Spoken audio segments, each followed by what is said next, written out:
Oh, I fully agree with the President. Nagsalita na si Pangulong Duterte na illegal yung 2025 budget. At tama yung sinabi ni Congressman Sid na ito ay napirmahan originally December 11 and the President was supposed to sign it December 20. Pero natulak ito ng December 30 at sinasabi nga nila na pag-aaralan daw dahil sinasabi ng Malacanang na ang Administrasyong Marcos ay been very prudent in programming and budgeting. But with this revelation now of Congressman Sid na pumirma ang Bicameral Conference Committee ng blankong final committee report, ito'y magpapasinungaling doon sa sinasabi na nagsagawa ng isang complete staff work at nagsagawa ng due diligence ang tanggapan ng Pangulo. Ang i-challenge ko lang siguro, Kong Sid, baka naman kasi sabihin ng mga miyembro ng BICAM Committee, yung blankong yan, meron kaming agreement dyan na i-fill upan na lang ng kanilang technical working group or secretariat. Pwede po ba yun? Hindi yan pwede because and I think it's in the BICAM report also that we made an omnibus motion to allow the technical staff to make correction in cases of typographical, grammatical, or nasa omnibus motion, printing errors. So they are allowed to make necessary adjustments. So those are material and substantial items, yung blank items, may figures na malalaki, hindi pwede yun. That can never be classified as typographical or grammatical or printing error. Alam mo, yung nakikinig, baka hindi nyo alam yan, yung typographical, grammar or anything that has nothing to do with what the intent of the law or Congress wants.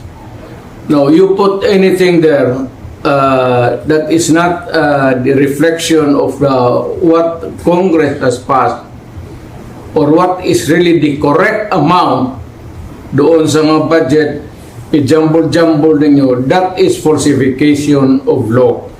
Perjury yan or whatever, perjury, forgery, and it can only amount to one thing. Alam mo ano? It's criminal action. You can all go to jail for that. At kung ano, ako ang binigyan ng trabaho to follow up these things and ganito ang lumabas, my God, you will all go to jail. Mabigat yan. Public document na yan.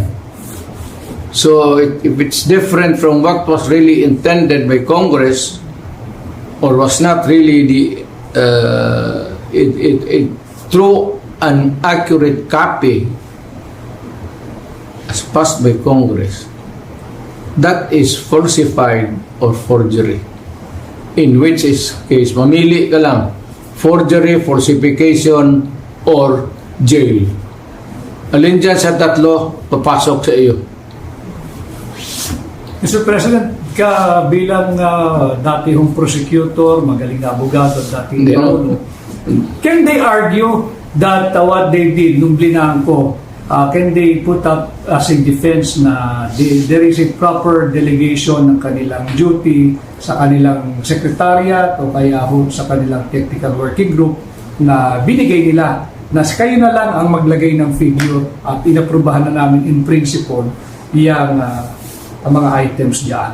These are the things that cannot be delegated, especially the amounts. Hindi mo pwedeng biro-biro yan. It must be exact. Nandiyan po lang sa Congress paglabas niyan, if the amount is 1 million, it's 1 million. Hindi mo pwedeng sabihin na kayo na mag-correct dyan 1,200,000 or make the corresponding inaccuracies or sabihin mo yung anong pinag-usapan na dito after the law was passed.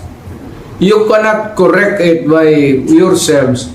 It has go to the main body or to the person who was the authority to define and characterize the law. Kung ibigay mo yan dyan sa inyo, at most inyo is typographical error or maybe mistakes in spelling. But you cannot change the germane topic of the... That's not allowed by law. That's a very dangerous thing. Tinkering with itong batas natin. Because it could change, it could be serious, and it could put the trouble in the system dito sa ating separate of powers ng Supreme Court, Judiciary, and the President. Bawal yan. Talagang hindi pwede yan. Baski na and or, bantayan ninyo yan. And or, iba yan. Hindi yan pwede na you just look up to the sky and say, you just try to discern if it was really the intent of siguraduhin mo doon sa records, pagkinig ka kung anong pinagsasabi ng mga lawmakers doon, o what is the intent or what is really this spoken words. Mahirap kang kayo dito sa baba. You are not, hindi naman ako minamaliit ko kayo. O dito kayo sa baba, aside from the lawmakers, do not pretend to know.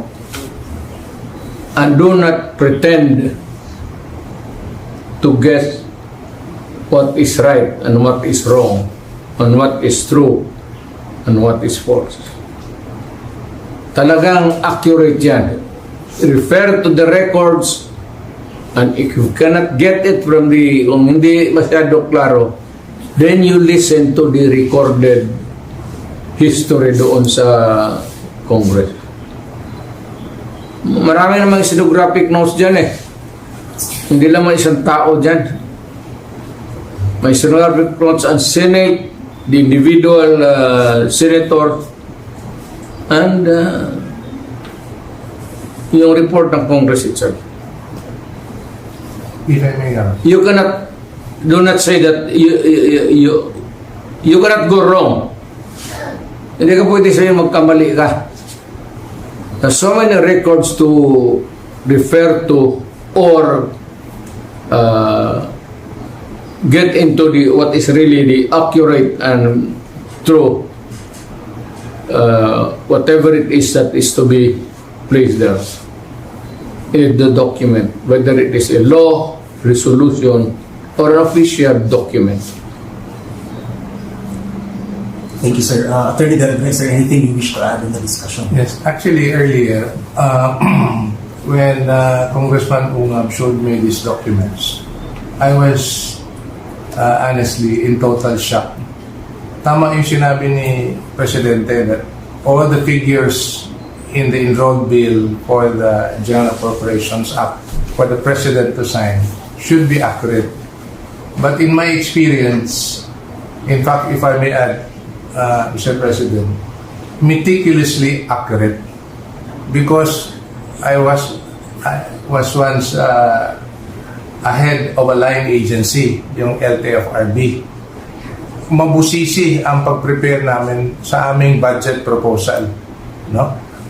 As mentioned by Congressman Sid, yung sinasabi niyang National Expenditure Program or the President's Bill as they call it, dumadaan yan sa lahat ng mga ahensya, kagaya ng ahensya that I headed, that we were required for every item that we need to spend for next year, we have to justify it, and we submitted it to the Office of the President.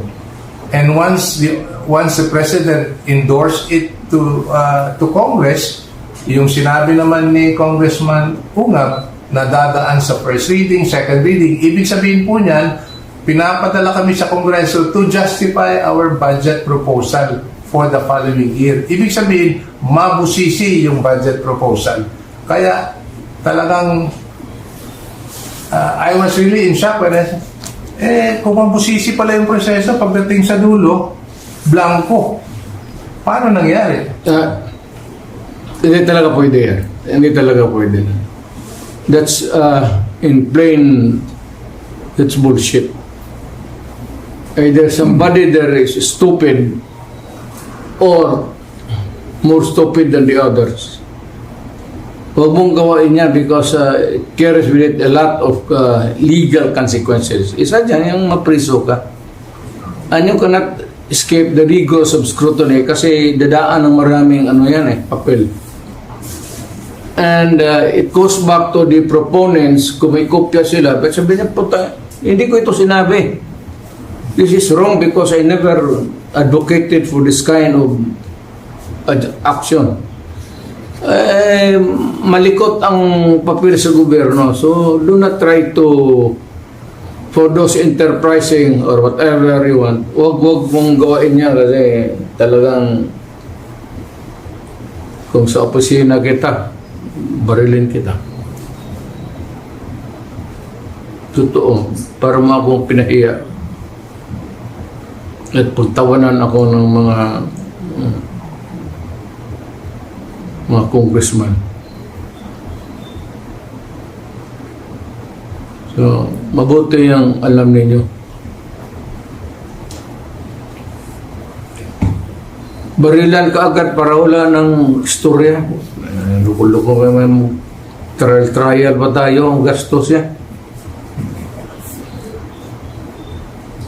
Yes, Congressman Sid, would you like to Actually, this is already my 15th year in Congress, no? Thanks kay Mayor at pinatakbo niya akong congressman. No? My 15th year and I have been chairman of the Committee on Appropriations from 2013 to 2016 and I was also chairman of the Committee on Appropriations in 2019. This is the first time that I saw a bicameral conference committee report na may mga blanco. Na-shock nga ako. Hindi pwede yan. Hindi pwede yan. Para ka nag-issue ng check niya ng blanco to. You are dealing with the people of the Philippines. You do not issue a blank check to anyone because that is really addressed to the government first. At ang mga taga-gobyerno ang maglagay ng what's the ano yung sabihin? Sila na ang maglagay, ang sekretary o ang direktor?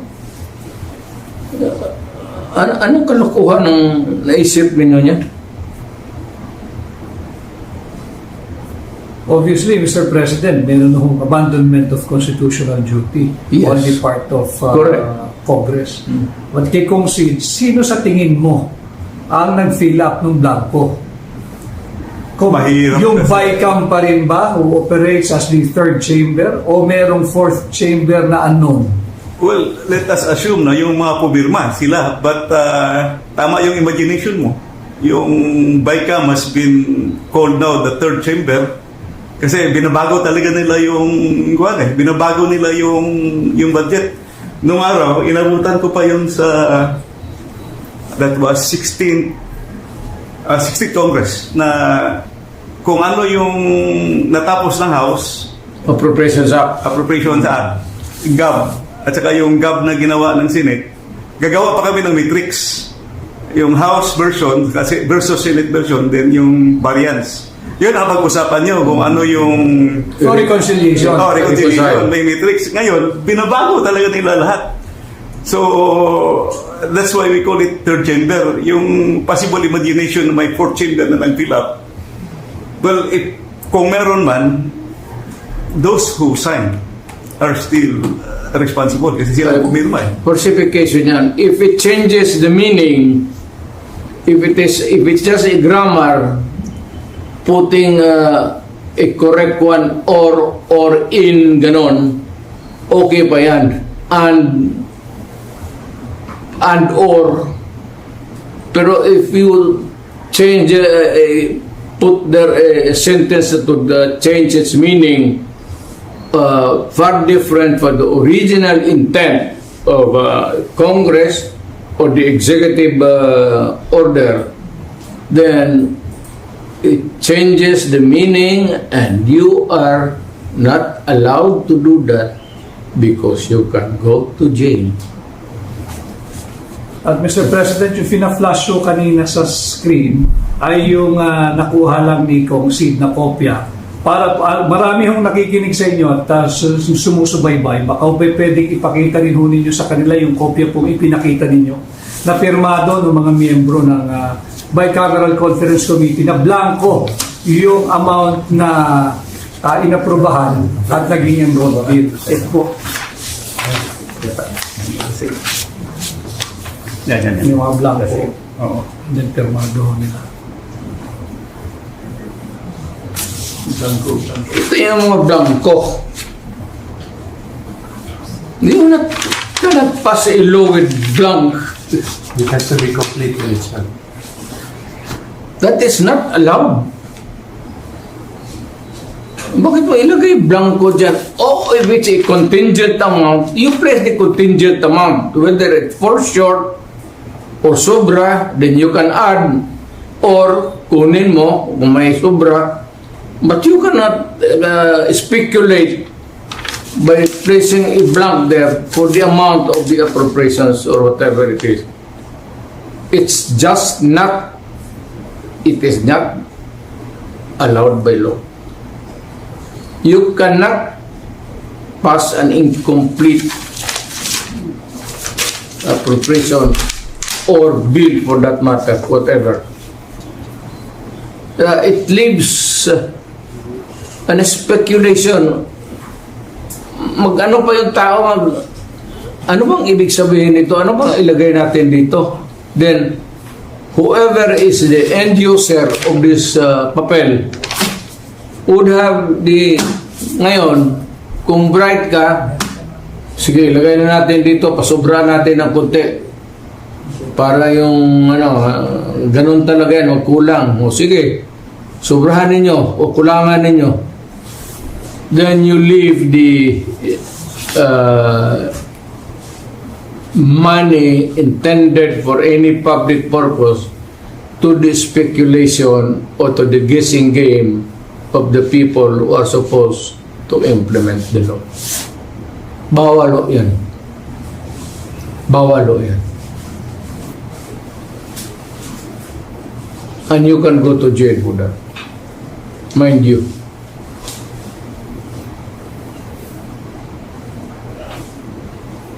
Thank you, sir. Congressman Sid, just to give our, especially the ordinary Filipinos, better understanding on this, itong bicameral report was already signed and ratified, has been incomplete, apparently, no? Has been transmitted to the executive department. Which, Hindi. Yung Bicameral Conference Committee report, after ratification, i-reflect na yun siya sa tinatawag na enrolled bill. Yun na yung final copy correct. na dadalhin sa Malacanang for signature of the President. Correct. And Usually, pagdating naman sa President, marami namang economic managers, particularly DBM, will assist him review the budget. correct. So, ang nangyari, sir, no, just for everyone's understanding, that bicameral report na blanco, we could assume... May pages na blanco. May pages na blanco. We could assume that when it reached the office of the President, may items na yun. May amount na. May amount na. May amount na. Yung GAA, may yung enrolled bill na dumating sa office of the may amount na. Correct. Which later on, he signed. The President signed. After the review. Kasi nag-request siya ng extension, di ba? Na gi-move na yung signing kasi i-review doon niya. Now, Congressman Sid, with this development now, no, we found out that the bicameral report was there were items na blanco, but napirmahan na. What could be the implication on this in this particular matter, especially to the office of the President? Actually, the budget is highly questionable. Kung akong tatanungin, iakyat na yan dapat sa Supreme Court kasi napirmahan na ng Presidente. Sid, matanong kita,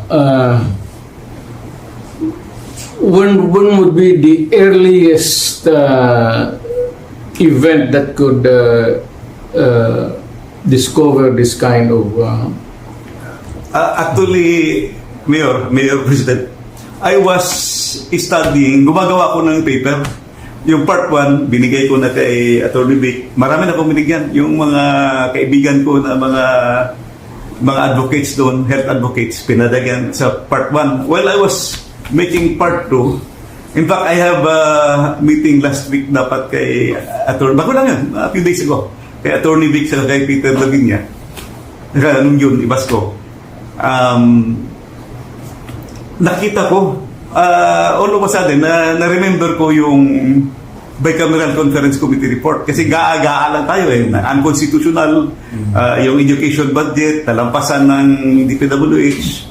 When I reviewed the PhilHealth budget, sabi ko, tingnan ko kayo yung Bicam report. Tingnan ko yung Bicam report because I want to know kung ano ba yung ginawa nila. Nashock ako nung nakita ko pag open ko sa Bicam report. Naku, may mga blanco. So, isa-isa ko. So, I made my study now. Ito na yung ginawa ko, Mr. President, na mga 3 or 4 days ago, nakita ko. It behooves upon you to call the attention of the public and lahat na, President, pati lahat ng Senador, pati yung judiciary, that there is something terribly wrong going on, and if need be, you file the necessary corresponding charges, anti-graft, kung pa sino nagpalusot niya into its final form na dumating sa inyo. You did not really na-approve na sa Congress. Any attempt to pass on to Congress a falsified or a thing which is not a document which is not true and correct is, as a matter of fact, at that point already a consummated crime. In fact, Mr. President, yung pinakita po ninyo kanina, itong signed na committee report, it bolstered and strengthened the position po ng Makati Business Club na itong 2025 unconstitutional budget is not only unconstitutional but hijacked. Hinijack talaga dahil totally different from the NEP that was submitted by the Office of the President. Ang masaklap pa, hinijack nyo na, blanco pa yung committee report sa napakaraming items. Well, that's something which has been looked into. I hope that the appropriate action can be taken by ikaw, Sid, or any other Filipino dito nakikinig sa atin ngayon. Ako sana, pero matanda na ako, matagal na ako nawala sa practice. But nandito sila, Atty. Delgra and the rest of the taga Davao, meron naman itong, marami kami ditong talagang totoong Pilipino nagmamahal sa bayan. So I'm sure that they would not allow these things to pass just like that. Mahirap yan. If I may, Mr. President and Congressman Uno Harvey, ang pagkaintindi ko dito sa na-discovery mo, Congressman Sid, isang departamento lang ito, and including a provision on the unprogram appropriation. Yes, isang department. Mukhang hindi mo pa natapos kung baka mayroon pa mga blanco. Actually, may part 3 ako pero highly technical pero it still affects the integrity of the budget. May mga dinagdag You can give it to the pa dito sa mga locals na mga sanay sa budget, even itong mga local governments, I may be able to help you to find some people willing to work on it. Pag-aralan yan. Hindi tayo nagkulang yan. Siguro si Atty. Delgra is one hell of a Filipino, a good lawyer. Siya yung abogado ko nga pero hindi ako makulong. Pero kung makulong ako, malas talaga. Ibig sabihin, hindi dahil sa kanila. Baka dahil kay ano, sino ito mga to?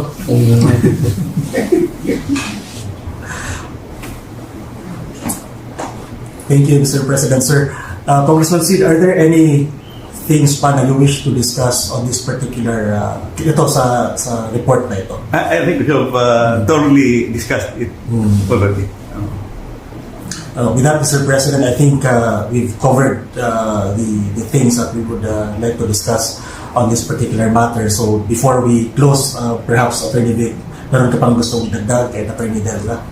Dagdag ko lang yung naging pangungusap ni Pangulong Duterte, tayo mga Pilipino, maging vigilant tayo. Nakita natin na yung akala natin na unconstitutional 2025 budget ay dahil lamang sa pag-defund sa PhilHealth. Ito pong ipinakita ngayong gabi ni Pangulong Duterte, yung blankong committee report ng Bicameral Conference Committee ay higit pa pala doon sa nalalaman nating mga Pilipino. At pasalamat tayo kay Congressman Sid Bungab sa kanyang pagsasaliksik at lumalabas yung katotohanan dahil wala na talagang transparency. At ngayon naman, tayo mga Pilipino dapat humingi ng accountability.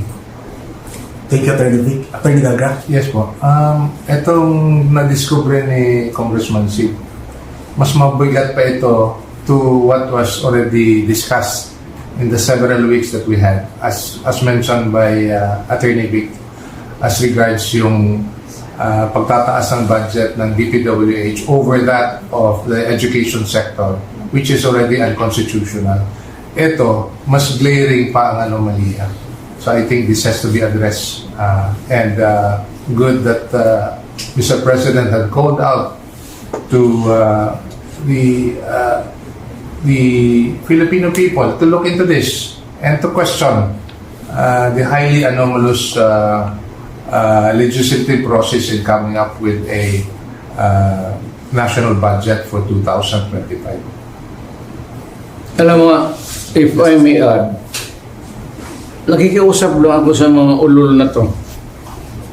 Kung sino yung gumagawa ng ganun. Pwede bang sabihin ko sa inyo na do not the people of the Philippines. Magkagulo tayo. Huwag ninyo kaming isali, buhay pa ako.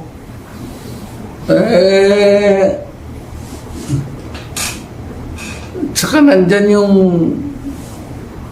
military pati police hindi papayag ng I know them.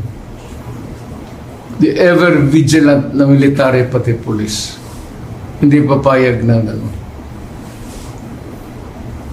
You better, kayong nasa bureaucracy, better stand up straight and be counted as a true Filipino. Otherwise, you are asking for your early demise.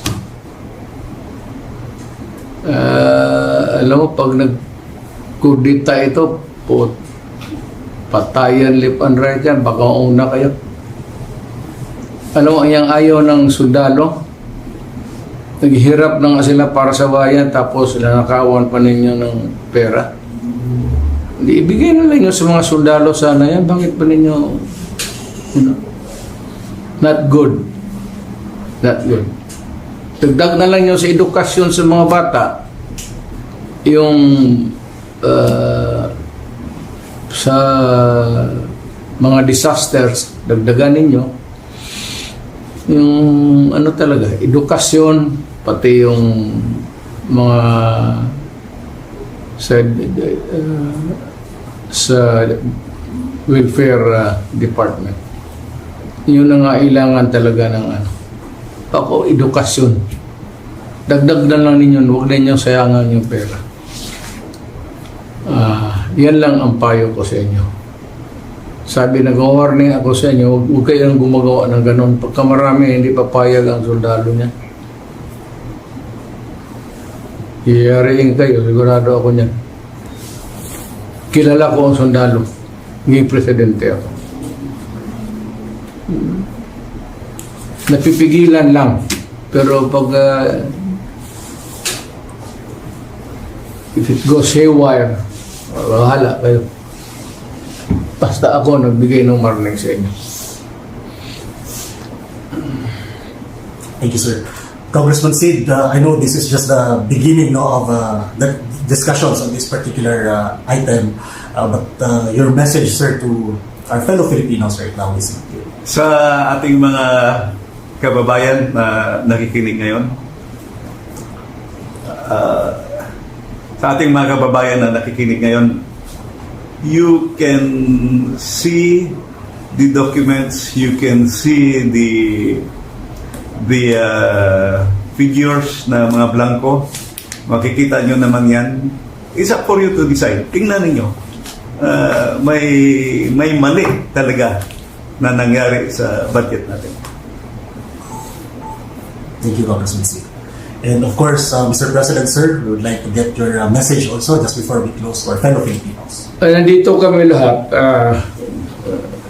si Vic, pati si Sid, pati si Martin, of course ikaw,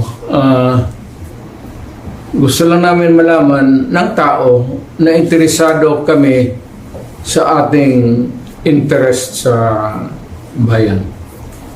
All we want is the truth and the correct way of doing it. Huwag na lang tayong lumabas dyan sa ano ang totoo, ano ang tama. Huwag kalimutan ninyo lahat yun. Mga antigrap, wala yan.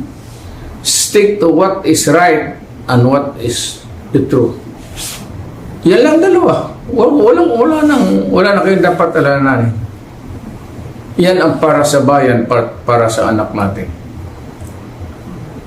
Salamat po.